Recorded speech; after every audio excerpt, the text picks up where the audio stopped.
Sure. So, hi, I'm Shashwat Dev. So, I'm from engineering background. I finished my computer science engineering from VIT Vellore, and I Mm-hmm. have internship at ClearTax, and later on I moved to Optum as a software engineer. So, Mm-hmm. yeah, I started GMAT journey around February last year, 2024, and I gave my first attempt in August, and my second attempt was in early November. So Mm-hmm. apart from that, my resources was primarily Param sir teaching and of course the GMAT club. So yeah, it is quite focused towards these two. I didn't use any other resource, I think. So yeah. Mm-hmm. So, in that, Shashwat, what would you say is the average amount of time that it took for you to prepare end to end for the GMAT? So, let's say a similar working professional in your shoes, right? Hmm. So, how long do you reckon? Because you have worked on Monday through Friday, Yeah. possibly even on Saturday, right? Yes. Yeah. So, how much time during a week, apart from the classes, should one look to devote to their GMAT preparation? Okay, so classes I believe went for 2 months. So Mm-hmm. during that course of time, I think it was twice a week classes. So Mm-hmm. during the class days, so 2 hours used to go in the class, and it used to extend also a bit to so maybe like 2.5 hours. Apart from Mm-hmm. that, I gave around 1.5 hours, and the non-classes days I used to give around Mm-hmm.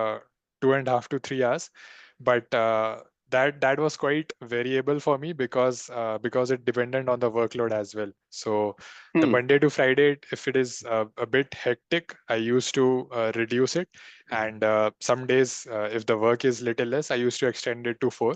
So average I would say it would be 2.5 hours to 3 hours in a week per day. So, Hmm. and during weekends, I tried to extend it a lot. But yeah, even humans have that uh, upper limit. So I used to extend it maybe till Mm-hmm. 5.5 hours like that. So Sure. yeah, but whatever time I gave during my studies was very solid. Like I just used to keep my phone locked. I used to literally lock it in my drawer so that my hand Mm-hmm. doesn't go to open socials and all. So yeah, Mm-hmm. solid time if you are giving, that is more than enough, I think. But yeah, it has to be a solid time. So Got it. So we are basically looking at almost 18 to 20 hours of output time per week, right? yeah, Key the time spent entirely on studies. Okay, yes, so that's a key insight that, it's not the case that we have to spend 40 hours a week, 50 no hours a way, week to no, master the GMAT. It can also be done with 20 hours a week and roughly yes, 4 to 5 months of solid prep, during which you'd have 2 months at least of classes, then you'd have yeah. some time for self preparation and mock analysis, right? Yes, so 1 week, 1 whole month went for me in dengue. So you can reduce that Mm-hmm. as well from Feb to August. So yeah, it Sure. is. Yeah, it is. If you want to keep a good buffer, then I would say Feb to August I did, and yeah, these are Mm-hmm. some unexpected things that could come. But this is, I think, a good enough time to prep. So yeah. One of the follow ups I had, Shashwat, ki generally, once the classes are over, right, people generally find it hard to stay on track or to stay motivated, right? In terms of especially just practicing an endless number of questions, or people might lose motivation if they see their scores dip on 1 or 2 marks, right? So, Mhm. how did you manage to stay motivated during the self preparation and mock analysis stage of your preparation? And did you also stay connected with your faculty for quant and verbal? And how did that entire ecosystem help you? If you could speak a little to that. Yeah, so I listened to all the classes very carefully. So I think I attended all the sessions. So that Mm-hmm. is one of the primary step that you can do to yourself, and just attend all the classes, even if you think that my attention may be divided between meetings. So I had my meeting from Mm-hmm. 8 to 8:30, so that used to overlap with my classes. So, but I tried my best to till 8 to 8:30 to listen to the class as well. And after 8:30 to till I think 10 or Mm-hmm. 10:30 our classes used to be. So my full time after 8:30 was my full attention was to classes. And after Mm-hmm. 2 months, my primary motivation I would say would be that uh, for an MBA was to switch my career line and Mm-hmm. basically to grow more in my role. I wanted to do an MBA, so that kept going in my mind that if I have to get out of this software development job, or so my future goal is to become a product manager. So that goal Mm-hmm. was the primary motivation for me, and I think if your goal is your primary motivation, then you don't need the constant motivation from others, or you don't need to look for motivation from your faculties or anywhere else. Mm-hmm. That desire to switch your job or get a better pay, or there could be a number of reasons you are going to do an MBA. So if you have a look at your goal constant, then you don't need any Mm-hmm. motivation. And I believe that enter the GMAT prep if you have that desire. Otherwise, if someone is asking you to just do an MBA, or okay, let me just start trying it, and yes, try it for a month or two, but you won't reach that far with that little motivation. You need that goal driven desire in you to continue the journey. So motivation was never much of an issue for me, to be honest. Mm-hmm. I had that, like I had to crack this year GMAT. So yeah, and along with that, we I was constantly connected with you on the WhatsApp group and your personal chat as well. So whenever I Mm-hmm. needed any help or any doubt, uh, you were always there. And not just you, the group that we have developed on WhatsApp. A lot of people started Mm-hmm.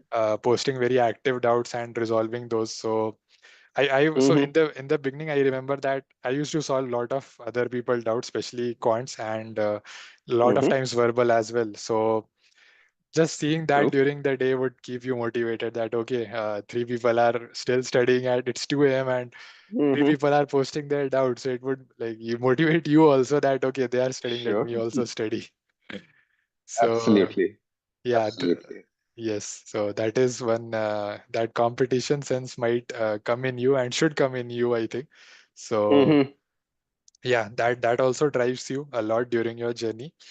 And Absolutely. yeah, when I reached in mock stage, it was most difficult to that was a time that I would say my motivation started breaking, because Mm-hmm. initially I started with my first experts global. The mock I took was 545. Mm-hmm. So Mm-hmm. that too after 3 months of prep. It's not like I start. It would have been much lower if I would have taken without any prep. So I Mm-hmm. started off with that, and I think till 3 to 4 mocks it was 545, 65, then 85, I believe. Then again back to 45. Mm-hmm. So mock stage, it is very important to like, keep have a faith in yourself. And I would say don't judge yourself or don't beat yourself a lot because of Mm-hmm. those scores. So try giving after 3 to 4 experts global. Try to take one official mock and see where you Mm-hmm. stand.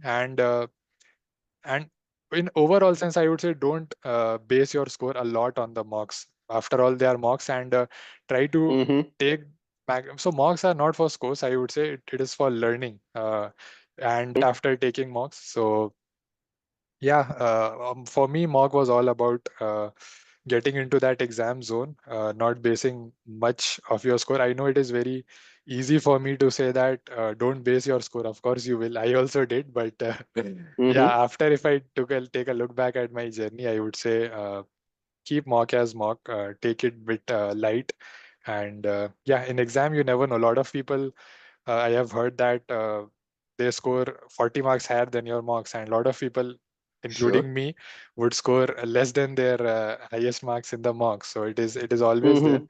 So yeah, Mm-hmm. a lot of people would say that okay, I did it by myself and all that, but if you are a working professional, I think you will Mm-hmm. need that sharp guidance, because when I entered the GMAT prep, I literally had no knowledge. I just knew that for an MBA abroad and for ISB and all that, we need an GMAT score. So I entered with that, Mm-hmm. and from the coaching, you will get to know exactly what you need to study and what is all in the exam.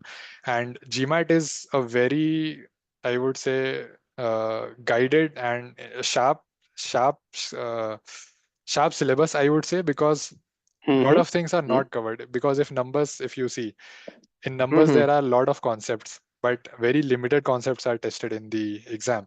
And maybe, for example, critical reasoning, there are Mm-hmm. limited things that are tested. If you start Mm-hmm. taking random questions over GMAT club, then there is no end to it. Like, you can prepare for 3 years and maybe score very less in GMAT. So in that way, in that sense, you will need a guided prep. So that's where coaching helped me, I would say. Hmm. So, since you're a software engineer by qualification, I believe you did your BTech in computer science. So, would you say that the quant section came almost naturally to you? Because in both of the attempts that you wrote on the GMAT, one in which you got a 645, the other in which you got a 655, your quant score was pretty solid, right? It was Yeah. pretty much close to the 90th percentile. So, Hmm. if you could maybe talk a little bit more about if you were to categorize or bucket the GMAT into two broad sections, quant and verbal, for you, that is for an engineer, what is the rough amount of time that they should be looking to spend in each section? Okay, so answering your first question, if quant came Mm-hmm. naturally to me, so Mm-hmm. I would say it was my stronger section, and Sure.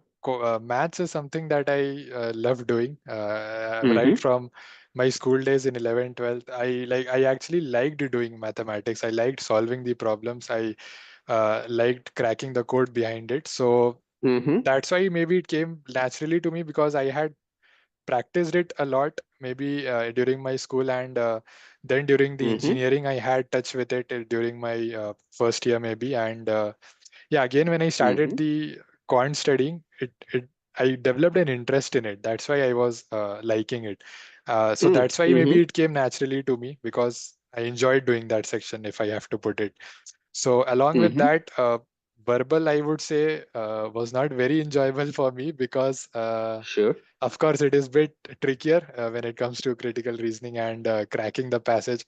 It's not like your school passage where the answer is given in the passage and you just need to find it. So Plus, yeah. you didn't have the best teacher any which way, right? So you were taught by me. So no wonder it was No, unpleasant. I developed interest after our our Mm-hmm. sessions. So Good. I mean, Good. I stopped disliking it, if I have Mm-hmm. to say it. So yeah, it was Sure. so. But once you start your journey and you start realizing that, Mm. okay, there are frameworks behind it and there is a mechanism that works. And once you start Mm-hmm. understanding what question is asking exactly, then you will start Mm. actually liking it also. Because I believe critical reasoning, I started liking it at a point. And Mm-hmm. find what strengthens the argument. So if you actually put yourself in the position of the author and see it from a perspective that, okay, an author is sitting and he's explaining it Mm-hmm. to someone. So once you start taking all that, it will become really interesting for you. So Mm-hmm.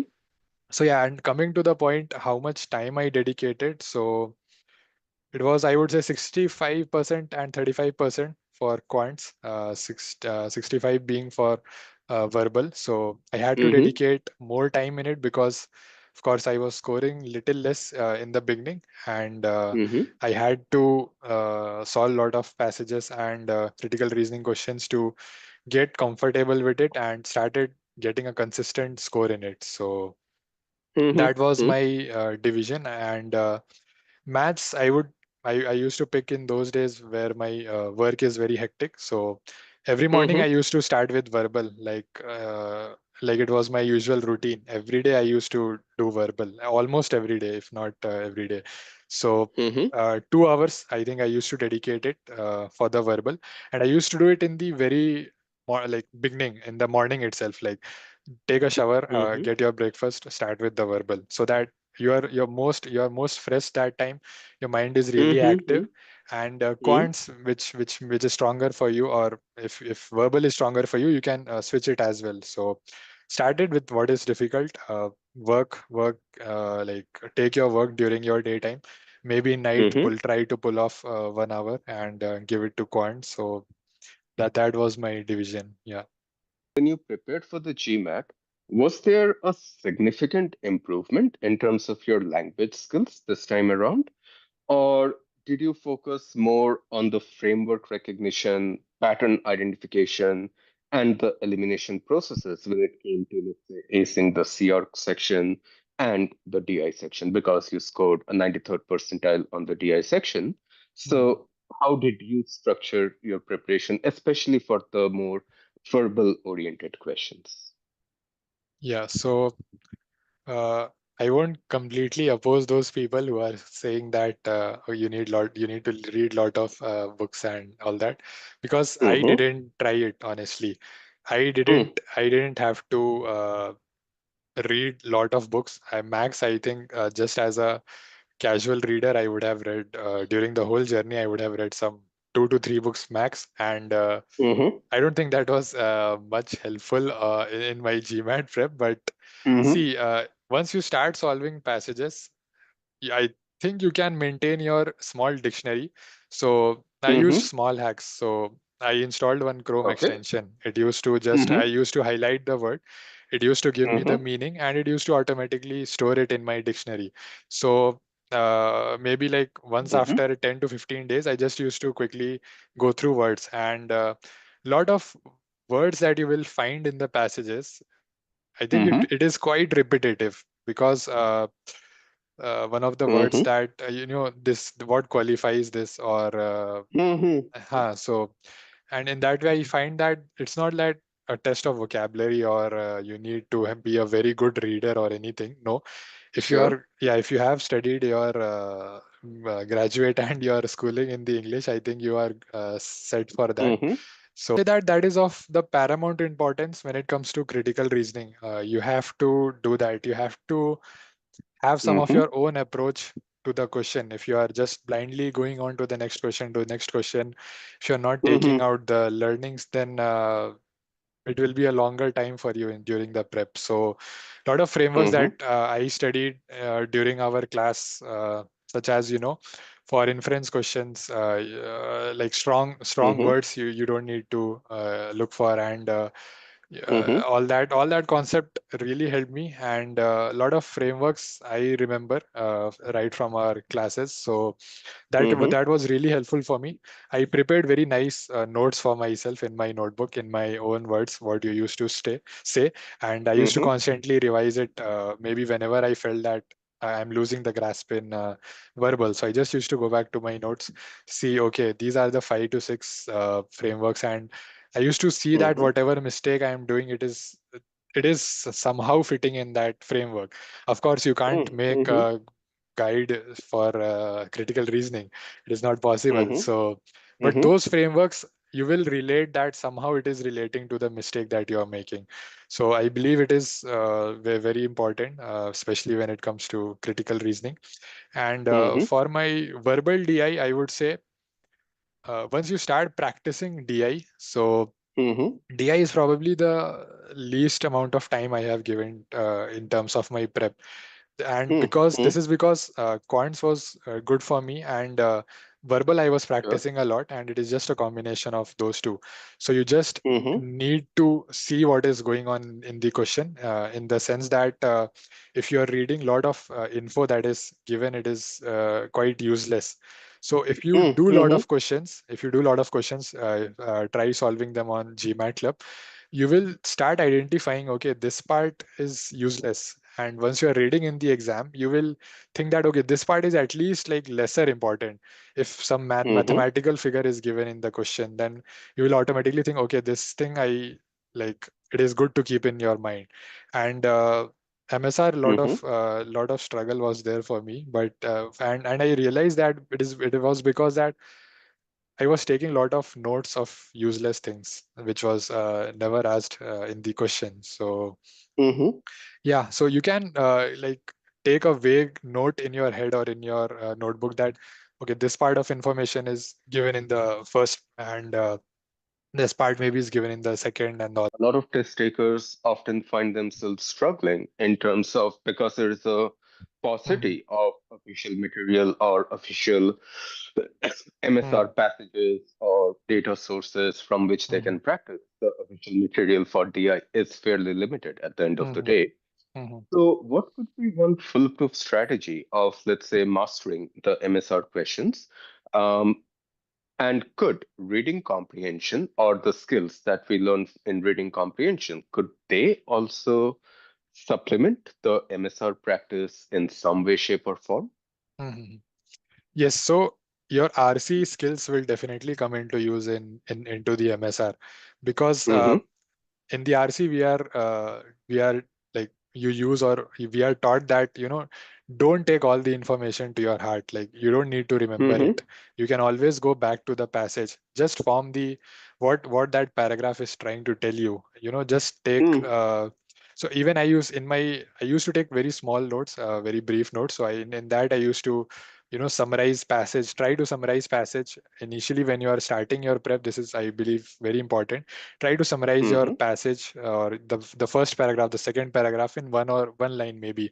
Try to take out mm-hmm, the tone of the author. If it is very negative, or he is very appreciative of something, that, oh, this is great, this is a great invention, or something like that, just do a mm-hmm, mm-hmm. positive mark, just do a negative mark. Same, carry it Sure. into the MSR section. Mm-hmm, So if you are very scared in MSR, I would say, like me, when I was initially scoring, I used to just skip MSR. At that level of mm-hmm, scary it was for me.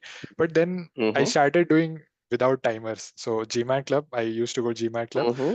Questions are very limited. Use it very, I would say, Judiciously. yeah, Mm-hmm, judiciously. Yes, yes. mm-hmm, So I used to start doing MSR without timers, and then I mm-hmm, realized that, okay, it is not very very difficult actually. If you are doing without timer, mm-hmm, then you start seeing that not all info is required. You can use your RC skills there as well. That mm-hmm, just take an idea. Okay, what is this telling? What is that telling? So that if you are reading question, you know exactly where to point out and go back to read. If you are able to do that, mm-hmm, then like almost 50 to 60% of your that scariness is gone. So mm-hmm, yeah, try doing that. And lot of the TPA questions. Okay, so the mm-hmm. questions used to come event, like those event one, event two, the Sure. constraints problem. Okay, Mm-hmm, mm-hmm, so you will find that if you practice two three of those, initially you were mm-hmm, taking 5 minutes, but if you are practicing few questions like that, it will automatically come to you in like 3 minutes or 2.5 minutes. mm-hmm, So once you start taking very small notes for them, it helped for me. So you will start identifying, you will start seeing for yourself that, okay, this mm-hmm, information is going to be useless, and you will mm-hmm. develop that intuition. So that will of course come with practice. It won't come, and it won't come in the beginning, of course. So yeah. Absolutely. And even with TPA questions, Mhm. especially as far as verbal TPA is concerned, the Mhm. types of questions are really or can really be categorized into two Categorized, intermediate absolutely. Mhm. question types, right? Yeah. You have the constraint-based questions, then you Mhm. have event one output or event Mhm. one, event two, or Mhm. action result or Mhm. action unintended consequence, Mhm. something which must be true, something which might not be true, must be false, or even things on conditional frameworks like Yeah. the contrapositive, Mhm. necessary versus sufficient conditions, if versus Mhm. only if, how the Mhm. conversions work. Mhm. So it is absolutely possible to solve a TPA question within 2.5 minutes, Mhm. but of course, initially it might take a little bit longer Yes, it because will. Yeah. initially, you're trying to sort of first see and understand the Mhm. problem, Mhm. then you're trying to identify the different constraints. And Mhm. then as you practice more, the elimination process is Mhm. much more fine tuned, and therefore the elimination becomes quicker. And you also know what it is that you have to sort of eliminate, if that makes sense. Okay, this group is going to be important, this constraint is going to be probably even more important Mhm. because there is a must all or some sort of keyword like that, Mm. which renders it absolutely unavoidable to any question that would be asked, right? Yeah. The idea would be to get so comfortable with these types that bother you that whenever it is coming in your exams, you are like Mm-hmm. unfazed because of it. Like it is just you just treat it as another question. MSR is coming, Mm-hmm. practice it so much during your preparation and mocks that it is just another question. It is nothing. It is like one more question, number 20 or 18, just a number for Mm-hmm. you. So that level I think if you are reaching, then you will score well in DI. Just keep your nerves. Yeah. Absolutely. And sometimes you might even practice a bit more to the point that Mm. you almost fall in love with that question Hmm. type. Ki Mhm. if some if it's something that you're initially scared of, Yeah. practice so much or understand the concept so well that you actually want to solve that Yes. question. I think that's probably one of the most important pieces of advice. And Yeah. that is also true for reading comprehension, right? Hmm. Ki if you're scared of reading passages, then Hmm. you apply the techniques that we discuss in class. For example, the score strategy, Hmm. extrapolating the important pieces of Hmm. information. It Hmm. just doesn't mean that you read 100 different books because No. ultimately you get marks for answering the question correctly. You don't get Yes. marks Yeah. for understanding the passage, Yeah. and you don't even have to understand the full passage. So, one other question that often, again, a GMAT aspirant would have would be again with regard to the proportions, the amount of time that they should spend towards not necessarily one section or another, but towards, let's say, the overall conceptual clarity versus an application of the concepts, right? Hmm. So usually there are two sets of test takers, right? One who just practice questions on loop and almost on demand. They would practice 40, 50, 60, 70 questions a day. And then the idea that they would have would be if I practice so many questions, we almost treat it a little bit like CAT preparation. That if I practice so many questions, then the chances are whatever comes on the exam would be some combination of this or would be a subset of this. So the more questions I practice, the better prepared I will be for the exam. Got the second set of test takers who probably spend 80 to 90% of their time on developing the concepts, understanding a concept. What should be a more balanced strategy in terms of, let's say, dividing your time between understanding a particular concept and solving questions based off of that concept?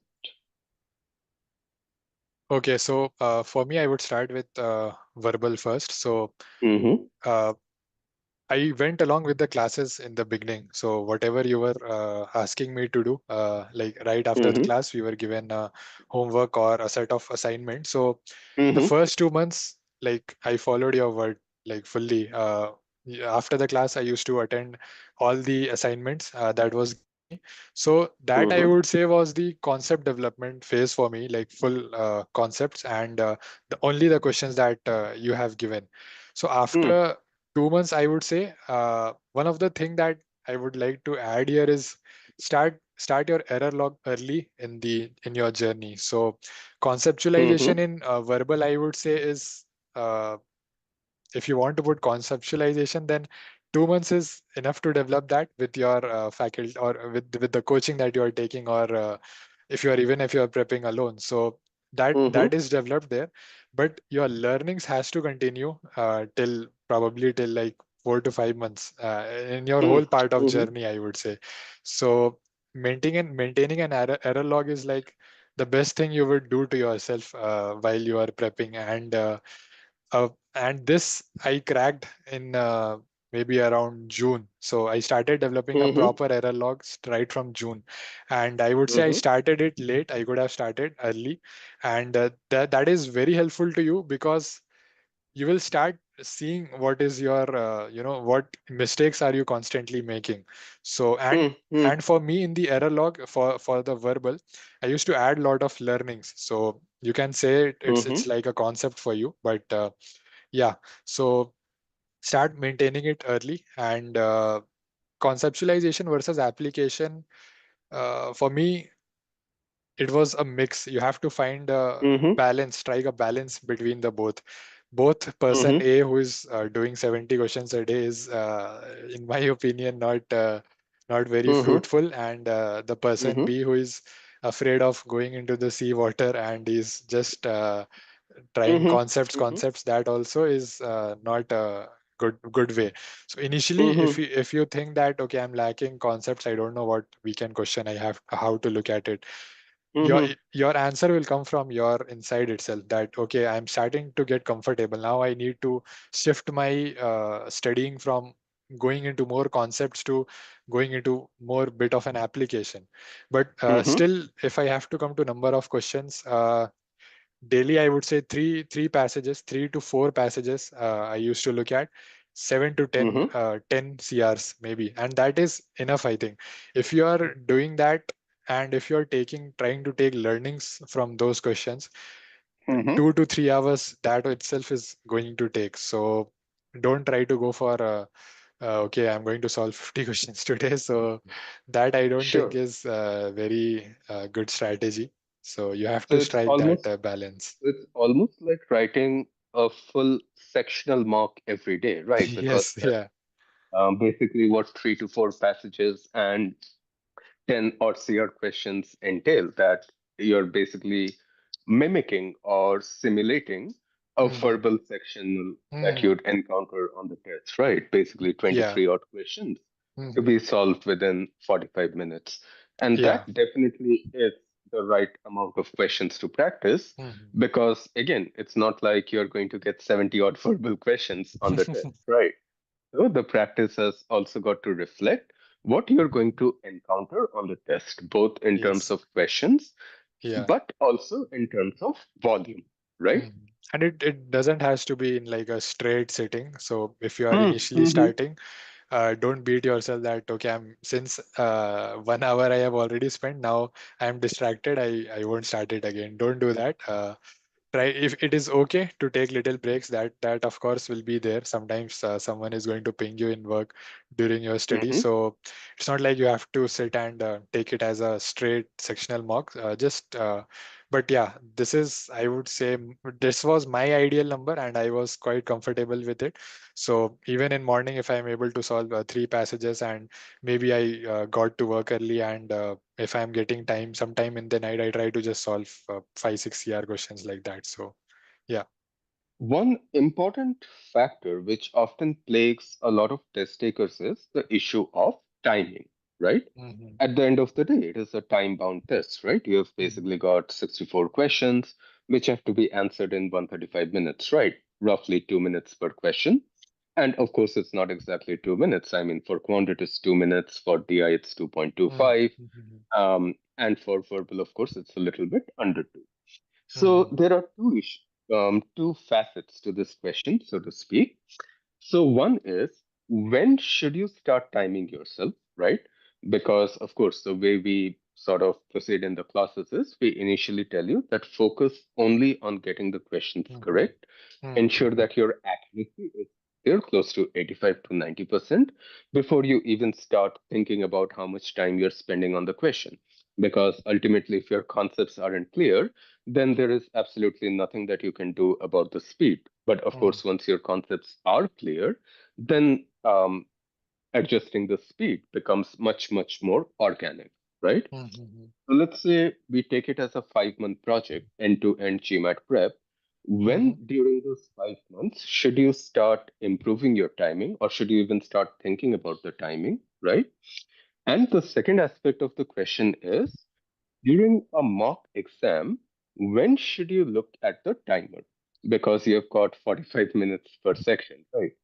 Did you look at the timer every second question, every fourth question, or did you have a certain algorithm key? Okay, I'll check the time after this question to see whether I'm ahead of time, on time, behind time, and then I'll adjust my speed accordingly. Hmm. Mhm. Okay, so coming to the first part of the question, I would say that is quite dependent on you. So for Mhm. me, verbal was a bit slow for was coming a bit slow for me. So Mhm. I may have started timing it For sure, initially in the when I was attending classes, I didn't time Mm-hmm. myself. Of course, I Mm-hmm. once I started getting bit comfortable. So, for example, strengthen and weaken I have done in my class. I have solved Mm-hmm. 40 questions from the GMAT club. Mm-hmm. Then I started timing myself. Okay, and initially your time will be bit higher. It for me, three Sure. CR questions used to be like 3 minute 20 seconds for the medium levels. So for hard, if you are Mm-hmm. taking, it is okay in the beginning, but for medium it was 310 for me. And Mm-hmm. slowly, once you start if once your frameworks and all that is getting set in your mind, okay, I need to approach strengthen like this way, I need to approach inference in this way, I need to look for this in my answer. That will Mm-hmm. reduce your time a lot once you are getting comfortable with the frameworks. Mm-hmm. That will automatically start reducing your time. So I would say don't worry about time a lot in the beginning. Keep it Mm-hmm. for the later phase. In the beginning, already you will have a lot on your plate, so not to Mm-hmm. worry about the timing. And Absolutely. quants I started timing early because I had lot Mm-hmm. of basics already with me due to my Mm-hmm. background and due to my interest. So Mm-hmm. once you are comfortable, would be my answer. Start timing yourself. So maybe Mm-hmm. after 2.5, 3 months, and quants maybe after 2 months. So that was my strategy. And coming to the mocks, Mm-hmm. my strategy was 37 minutes. So first 6 minutes, if I'm starting, so little bit easier questions used to be there.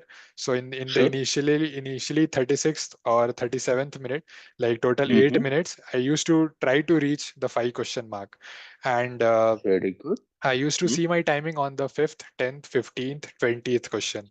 So Mm-hmm. uh, this was very helpful for me because initially I had no strategy and just keep looking at timer whenever I wanted. Don't do that, Mm-hmm. please. So yeah, once you are in the mock, try to discipline yourself in that way that I'm only going to look at the timer at fifth question, at 10th question, at 15. So questions or 15. So that I used to do a lot. So basically try to develop your strategy, follow mine if you want. So this is Mm-hmm. one, yeah, basically you should not look at timer. That is just going to waste your time and increase your anxiety True. during the exam. Yeah. Mm. And that also is an important point that you mentioned. Key initially you do get the easier to medium level questions, Yes. right? So for me, like first 5 questions, if I'm on, so it says time remaining, not finished. Mm-hmm. So 5 questions, if I'm on 37th minute or 36th minute, that is fine for me.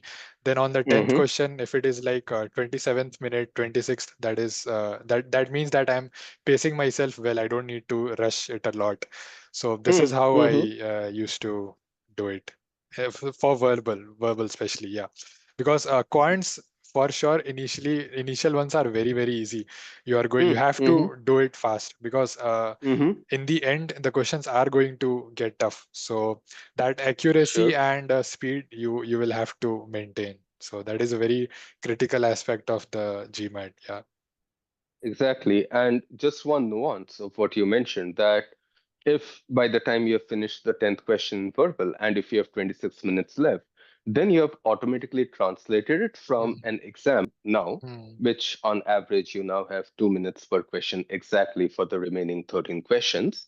And Mhm. that should, of course, make intuitive sense because the latter questions would take you a bit more time Mhm. than would the initial 10 odd questions. ठीक है शाश्वत तो I'll let you go. Thank you so much for the session.